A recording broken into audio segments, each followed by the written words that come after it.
Ya teman-teman, kita masuk ke soal yang satu ini. Kita diminta untuk melihat penulisan huruf yang salah, ya, huruf kecil atau kapital yang salah gitu. Entah yang kapital harusnya kecil atau yang kecil harusnya kapital. Nah, kira-kira di nomor berapa kalimatnya? Kita lihat dari kalimat pertama, ratusan warga Thailand.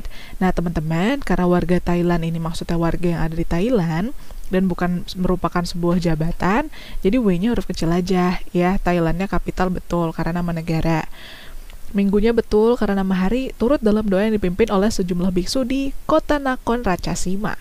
Nah teman-teman, nama tempatnya yang berupa istilah geografis adalah kota Nakhon Ratchasima. Ya, kalau udah istilah geografis gitu, yaitu kota misalnya atau pulau, ya. Nah, itu kalau udah diikuti sama nama, kata-kata istilah geografis tadi itu harus ikut pakai huruf kapital. Jadi harusnya kota ini, ya, kita ganti menggunakan huruf kapital. Nah, langsung ketemu deh kesalahannya kalimat 1. Ya, di sini. Nah, tapi ada pilihan nih, 1 dan 2, 1 dan 3. 1 aja atau sama 2 dan 3 ya. Kita lihat 2.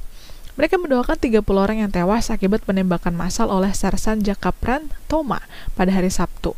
Nah, teman-teman, Sersan Jakapran Thoma ini bisa kalian coba cek. Bedakan sama warga Thailand. Warga Thailand, kenapa ketika warganya diikuti nama negara yaitu Thailand, warganya nggak pakai huruf kapital? Karena warga ini bukan apa? Warga itu, iya betul, warga itu bukan jabatan. Tapi kalau Sersan Jakaprana Thoma, ini adalah jabatan teman-teman. Jadi ketika sersannya diikuti oleh nama orang yang menjabat, ya, itu baru menggunakan, atau bukan baru ya, tapi harus menggunakan huruf kapital. Gitu. Nah, kalau hari Sabtu, nama harinya kan Sabtu. Sebenarnya tanpa kata hari pun kita udah tahu Sabtu itu adalah nama hari. Jadi, karena yang menjelaskan itu adalah Sabtu, yang jadi nama, S-nya saja yang huruf kapital. Harinya sebagai variabel pelengkap, memperjelas bahwa Sabtu itu nama hari, menggunakan huruf kecil saja. Ini nggak masalah, ya. Nah, untuk itu gugur berarti pilihan jawaban ini nih. Ya, ini juga gugur, karena 2 itu betul-betul aja. Nah, 3 kita lihat. Penembak tersebut merupakan anggota tentara Thailand. Nah, teman-teman, tentara Thailand itu maksudnya tentara di Thailand ya, bukan jabatannya adalah tentara Thailand, gitu. Ya, kalau wali kota Depok itu jabatan, tapi kalau tentara Thailand itu bukan jabatan. Ya, tentara itu profesi biasa, Thailand itu adalah nama negara yang menerangkan bahwa tentara itu berarti bertugas di Thailand. Ya, bedakan sama profesi yang udah berubah jadi jabatan, beda sama sersan ini juga. Jadi tentaranya tuh aman-aman aja gitu. 3 aman teman-teman, 4 juga nggak masuk ya ke dalam pilihan jawaban karena 4 nggak ada huruf kapital selain di awal kalimat, yang udah pasti awal kalimat itu emang pakai huruf kapital. Jadi di sini juga gugur jawabannya ya. Jadi pilihan yang betul adalah alfa. Kota Nakhon Ratchasima ini harusnya memang menggunakan huruf kapital karena diikuti nama tempat, membuat atau membentuk nama tempat yang tergolong ke dalam istilah geografis. 31 jawabannya alfa. Ya teman-teman, soal yang satu ini ya agak bikin kita harus bersabar gitu. Kenapa? Karena panjang banget pilihan jawabannya. Soalnya sih simple tapi pilihan jawabannya panjang. Tapi saya rasa kalian butuh kejelian aja karena soal yang panjang ini ya banyak aja gitu yang bisa kita cari kesalahannya. Lebih banyak clue-nya gitu ya. Kalau banyak teksnya, positifnya sih itu. Jadi mudah-mudahan kita bisa cepat dapat jawabannya. Untuk soal nomor 32. Pengembangan topik dan kata-kata kunci menjadi cerpen adalah, maksudnya topik dan kata-kata kunci yang ada di sini ya, teman-teman. Ini tuh anak-anak lagi berterima kasih sama Ibu Mia. Kata kuncinya tuh ya ada kegiatan olahraga, ada Ibu Mianya, ada siswanya, ada ulangannya, ada usulnya. Ujung-ujungnya ngebikin anak-anak itu terima kasih. Kira-kira usul apa sih yang berhubungan sama ulangan dan berhubungan sama olahraga yang bawa-bawa Ibu Mia? Ya, terima kasihnya tuh nanti ujung-ujungnya buat Bu Mia. Nah, kita lihat teman-teman. Pilihan yang A itu betul ya, karena membuat urutan cerita yang logis, masuk akal, dan tidak ada yang membuat atau apa ya, tidak ada yang merusak kata kunci dan topik gitu. Kamis pagi usai pelajar olahraga, Bu Mia, guru kimia, masuk kelas 10 MIPA tepat waktu. Tak seperti biasanya, hari-hari itu hari itu anak-anak belum selesai berganti pakaian. Penyebab itu mereka baru aja berolahraga mengelilingi stadion. Bu Mia tuh aslinya pengen ngasih ulangan, teman-teman. Nah, beberapa siswa mengajukan usul kepada Bu Mia untuk menunda ulangan. Bu Mia ternyata menerima usul itu, ya namanya lagi repot, habis pelajaran olahraga, semua siswa jadi seneng deh karena usul untuk ngundurin ulangannya diterima. Makanya mereka ngucapin terima kasih. Itu betul-betul logis ya. Awalnya olahraga sampai terima kasih kepada Bu Mia, itu pas banget. Nah, kenapa Bravo salah? Ada informasi tambahan yang di situ benar-benar jauh dari teks. Dia bukan pakai kata olahraga, tapi pakai kata ujian lari. Ya, jadi bukan olahraga biasa jatuhnya, tapi ujian lari. Udah gitu di sini beberapa siswa termasuk Lia, informasinya terlalu banyak, teman-teman, ya. Dan gak ada terima kasihnya di sini di B. Nah, kita lihat yang C. Kamis pagi, usai pelajaran olahraga, Bu Mia masuk tepat waktu, itu masih benar, ya. Anak-anak belum berganti pakaian itu masih benar, tapi nggak ada kenapanya, nggak ada kegiatan olahraganya. Ya, udah gitu Lia gembira dan mengucapkan terima kasih karena ulangan tetap berjalan. Ini aneh banget sih, ya. Terus Delta juga, teman-teman, ya, usulnya nggak diterima, anak-anaknya jadi tepuk tangan dengan gembira. Terima kasihnya hilang, di situ nggak ada. Terus kalau yang Eko, ya, di sini kalau misalnya dilihat, teman-teman, siswa bertepuk tangan mengucapkan terima kasih karena Bu Mia memberikan waktu untuk berganti pakaian hingga rapi. Nah, nggak ada tanda-tanda untuk berganti pakaian ya, teman-teman ya. Kayak gitu, informasinya terlalu banyak, habis itu jadi nggak logis juga. Gitu, ya. Nah, jadi yang paling logis adalah alfa 32, jawabannya yang A. Semoga sabar deh kerjain ini. Ya teman-teman, di soal yang satu ini kita diminta untuk memilih penulisan judul karangan yang sesuai dengan Pedoman Umum Ejaan Bahasa Indonesia. Berarti kalian ya fokus saya di penulisan judul karangannya. Nah, kalau misalnya kita mau ngoreksi penulisan judul karangan, di sini kan pilihan jawabannya itu sebenarnya lebih fokus ke huruf kapitalnya yang sebelah mana. Jadi bukan cetak miring, cetak tegak kayak gitu-gitu. Ya udah, kita fokus aja.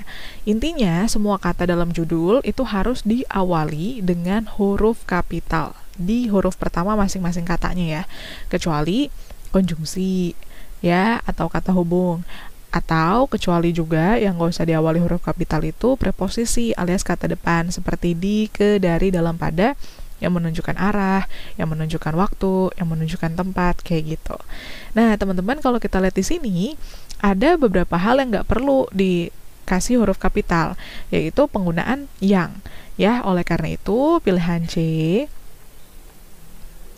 dan juga pilihan E, itu bisa kita langsung eliminasi karena yangnya udah pasti salah. Nah, yang kedua, ada penggunaan dan. Nah, dan itu adalah konjungsi. Nah, konjungsi nggak perlu awali dengan huruf kapital, sehingga dan bisa kita coret.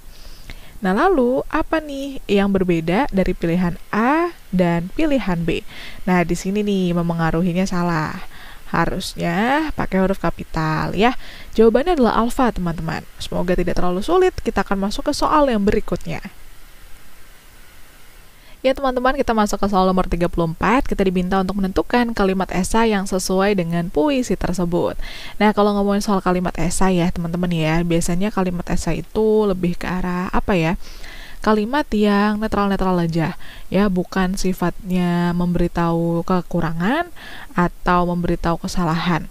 Ya, jadi sekali lagi kalimat esai kalau di soal ujian-ujian sekolah kalian itu umumnya adalah kalimat tanggapan ya yang berisi pendapat yang sifatnya netral, tidak memuji atau mengkritisi, tapi tetap memuat unsur penilaian kayak gitu. Nah, jadi dia penilaian yang netral aja gitu, informasinya apa, kemudian menurut si penulis itu apa ya, dinilai secara objektif aja. Nah, di sini ada satu puisi, penerbangan terakhir, maka menangislah ruh bayi itu keras-keras. Kedua tangan yang alit itu seperti kejang-kejang, kakinya pun menerjang-nerjang, suara melengking dan menghibah-hibah. Ini yang ngebikin adalah Taufik Ismail, ya. Nah, kenapa pilihan jawabannya bukan A? Di situ sudah saya tandai.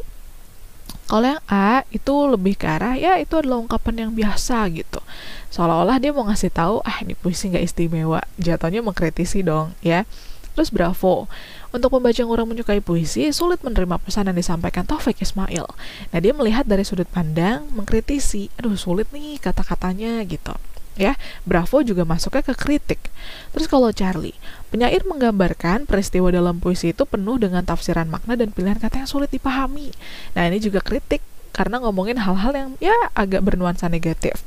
Terus Delta, tidak mudah dipahami pembaca, itu juga menjadi satu hal yang membuat kalimat D itu menjadi penilaian yang agak negatif ya, penilaian yang berpatok pada kekurangan, jadi dia lebih ke kritik. Jawabannya Eko. Penggunaan diksi itu pilihan kata teman-teman ya. Penggunaan diksi karya Taufik Ismail terasa menggelitik pembaca karena ungkapan-ungkapannya terasa hidup. Ya, jadi dia ya nggak terlalu memuji, nggak mengkritisi juga, tapi netral gitu. Jawabannya adalah Eko. Ya teman-teman, kita masuk ke soal nomor 35. Di sini kita diminta untuk menentukan kata berimbuhan yang tepat untuk melengkapi paragraf tersebut. Kita lihat dulu ya kalimatnya. UKM atau unit kerja mahasiswa yang biasa terdapat di setiap perguruan tinggi negeri, ya, atau perguruan tinggi di sini nggak ada negerinya sih, bisa menjadi pilihan bagi mahasiswa untuk titik-titik-titik pengetahuan di luar mata kuliah. Nah, di sini mendapat atau mendapatkan teman-teman. Mendapatkan ya, lebih tepat ya. Untuk mendapatkan pengetahuan di luar mata kuliah gitu. Kenapa mendapatkan? Karena mendapatkan tentu lewat usaha tertentu ya. Nah, kalau mendapati itu berarti tidak sengaja menemukan. Aku mendapati dia sedang berdua dengan orang lain gitu. Berarti kan nggak sengaja menemukan. Kita di sini coret.